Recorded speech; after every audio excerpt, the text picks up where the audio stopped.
buenas tardes a todos. Empezamos programa día 13 de marzo, son las 8:07.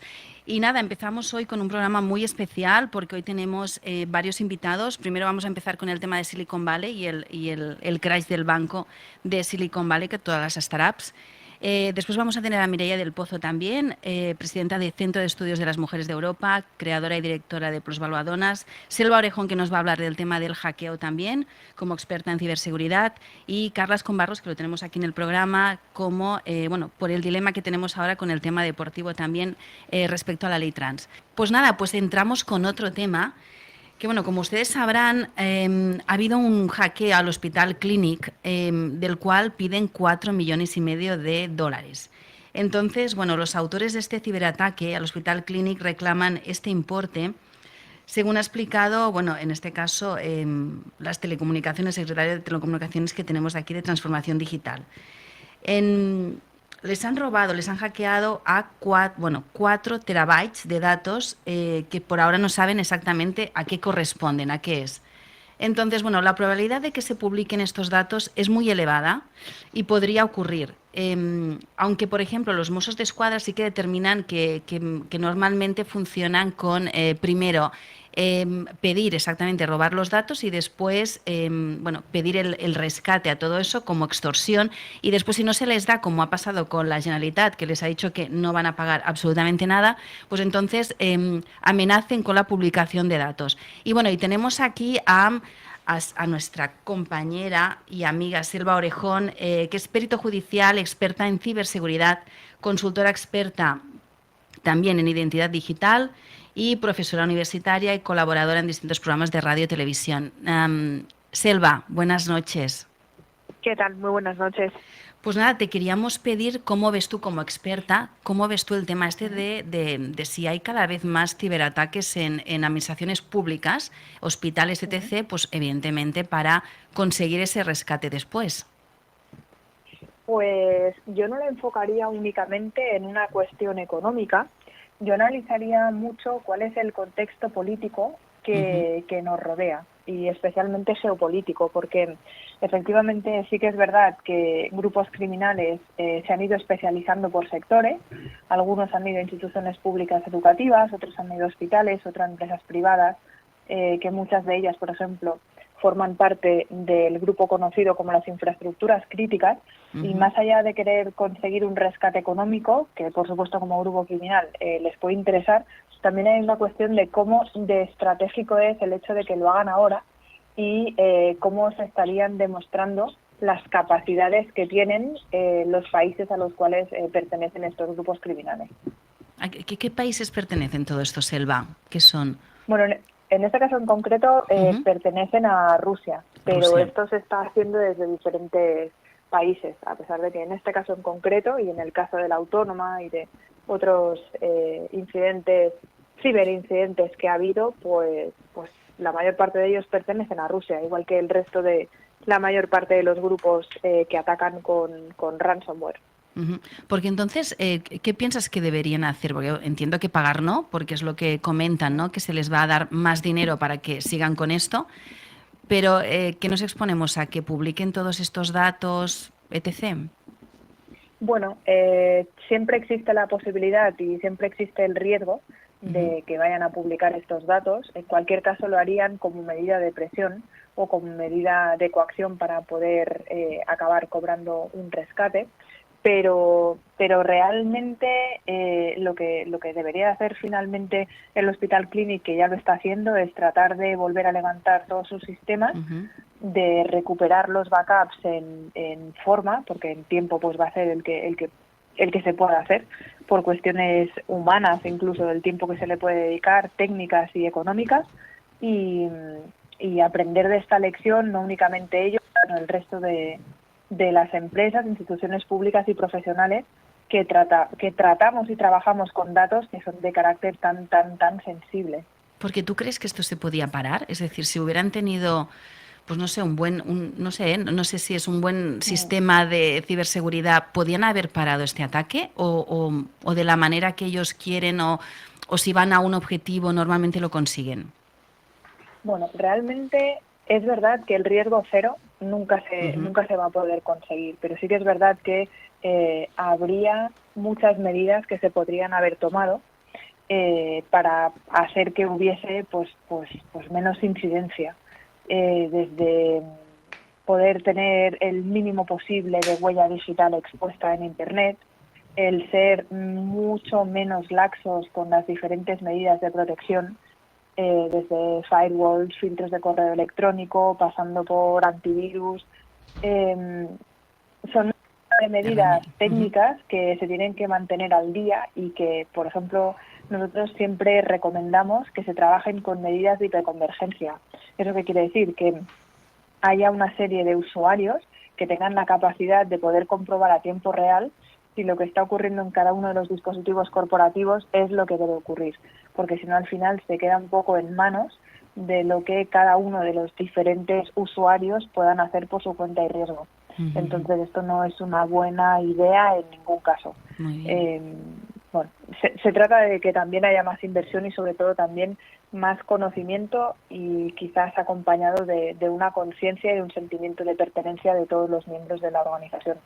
Mira, tengo aquí a Selva, a Carlas y a Eduard, que te quieren hacer un par de preguntas. A mí me preocupa. A mí me preocupa el hecho de estar tan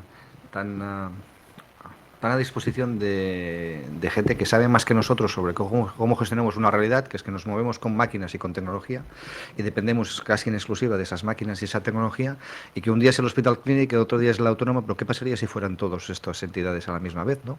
Al final queda claro que, siendo inteligente y ese punto malvado o geoestratégico, lanzar una bomba desde Moscú hasta Barcelona tiene poca eficacia, o podría ser incluso hablarse del siglo pasado, pero tener un equipo de gente, expertos en el ámbito, que puedan ser capaces de colapsar un país poniendo en riesgo la vida de la ciudadanía, a mí eso me asusta. Esa dependencia extrema de la tecnología en la vida diaria, pero también en aspectos tan estratégicos, a mí me llama mucho la atención. No lo veo baladí. Imagino que este país está preparado para ello. No.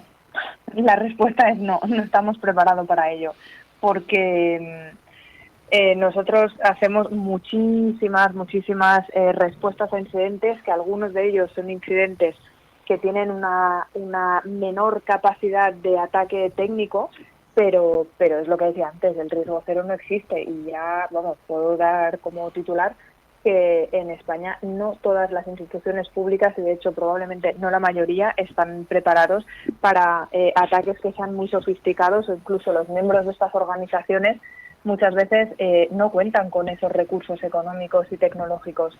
Lo que sí que tenemos es personas que están en estas profesiones de una forma muy vocacional, que gracias a ellas tiramos adelante con muchas de las investigaciones, y que lamentablemente, y esto va a pasar en cualquier país del mundo, el cibercrimen siempre va por delante de las instituciones, a nivel económico, tecnológico y no voy a decir de conocimiento, pero a nivel... Bueno, sobre todo, claro, como no tienen ningún tipo de límite legal, pues anchas Castilla. A ellos no les frena el Código Penal, ni civil, ni ningún tipo de normativa. Vaya. Eduard, ¿quieres preguntarle algo a Selva? Sí, cómo no. Selva, yo tengo la siguiente pregunta, pero hay una reflexión previa, y es que yo creo que no debemos ceder el testigo a la máquina, y no debemos...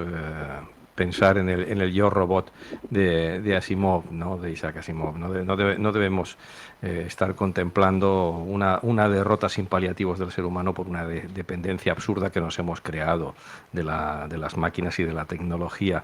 No sería deseable volver a revisar ciertas bases y de alguna manera compensar, buscar un equilibrio entre tradición y modernidad, porque nos podemos evitar muchísimos disgustos si no tenemos esta tendencia desenfrenada a que todo esté en la nube, a que dependamos del ordenador, a que desaparezcan los documentos físicos en papel, etcétera.